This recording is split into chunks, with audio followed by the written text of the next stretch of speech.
Hello, class. My name is David Godsey. For the discussion facilitation assignment, I did the book, chapter 20, which deals with cultivation theory. The cultivation theory proposed the idea that long-term exposure to media content, especially television, helps to cultivate viewers' perceptions of social reality. Essentially, the theory states that the more time we spend consuming media, the more likely we are to believe the message that's shown, whether it be through television, whether it be through social media, whatever content that we intake.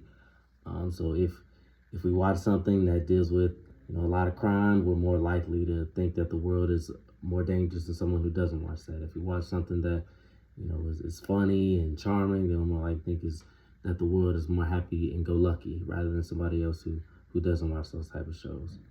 The chapter kind of breaks down the theory into several different smaller ideas, including heavy versus light viewers, television as a central cultural storyteller, mainstreaming and resonance, first order and second order effects, accumulation over time, and differential vulnerability. Each of those kind of describes a theory in a different theme and in a different light. For example, heavy versus light viewers, that kind of suggests that heavy viewers are more likely to adopt the TV worldview rather than light viewers who don't watch television or aren't scrolling through technology as much. And also just the differential vulnerability aspect. The theory states that not everyone is equally affected. Everybody has different cultural backgrounds, different personalities, different morals and beliefs. So just based off that, what you watch may affect you more than somebody else who has a different cultural background or different personality. How this applies to everyday life.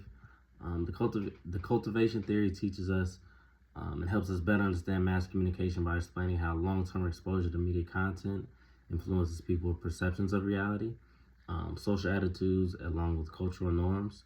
It gives scholars, journalists, and audience a framework for thinking about the cumulative effects of media on society rather than just short-term reactions. Media content doesn't just entertain. It's not just something that we watch for entertainment, but it creates cultural narratives about what is normal and desirable amongst society.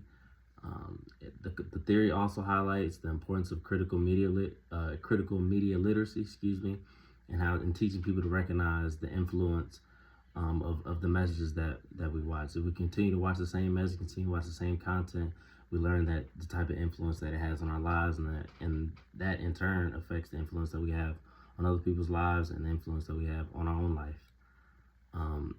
Cultivation theory also explains certain stereotypes that we carry with us. Certain stereotypes that we've been taught since we were children is kind of we get from the media that we've consumed and from the entertainment that we see, the things that we see on social media. We're not aware of it. We're not constantly aware of the media's role and don't realize the decades of gender, racial, and appearance stereotypes that are out there. It naturally causes us to have biases, unfortunately, just based off of what we've always been taught and what we've always seen, and naturally we're not open to understanding different perspectives and different point of minds. And lastly, just cultivation does not just deal with television. Early on, it kind of dealt, when George Griffin started, strictly dealt with television, but now it's kind of went into more streaming, binge watching, and social media, and newer age forms of technology and media content.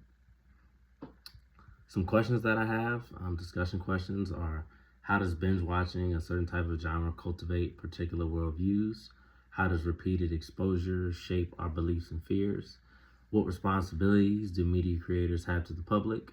What does cultivation look like in the digital age, which includes the streamers, social media, binge watching, different things like that? And lastly, what kind of reality does media create? So for my application to a project, my research question is: what kinds of values, lifestyles, or moral standards are most frequently cultivated through popular entertainment media? I really just wanted to find out, are there certain types of behaviors or certain type of values or moral standards that we get more in the media than we do others? Is there certain content that more people watch that which influences these behaviors? Is there something that's more popular than something else and that affects the way that we behave and the way we interact with our peers and interact in public. So that was kind of the basis of my research question. And I think the best way to find that is to just conduct a survey. Conduct a survey to see how much entertainment that people age 14 and up are consuming. Around the age of 14 is kind of when people start getting on social media and spending a lot of time on technology. So that's why I picked that age. It would entail and ask, what specific types of genres are you looking into? What is there something that you look at more than this? Is there something that or do you only watch this, or do you mix and match certain genres and certain maybe different streamers or different podcasts, whatever may have you? And it would also ask, and it would tie those questions in with behavior. So judging by how much you watch and what you watch, is that it would ask questions about your behavior, your family background, your level of education, and then questions about your character and personality. And I think that would give us the best results to figure out how, what type of lifestyles and what type of values are being pushed upon the public more than other values and lifestyles, and we can find which behaviors are being cultivated and which moral standards are being cultivated, along with the moral standards that we've already had within us. This will also help us to decide and be able to determine how entertainment truly affects our lives and the influence it has, both positively and negatively. So that was my discussion facilitation assignment. Thank you guys for listening.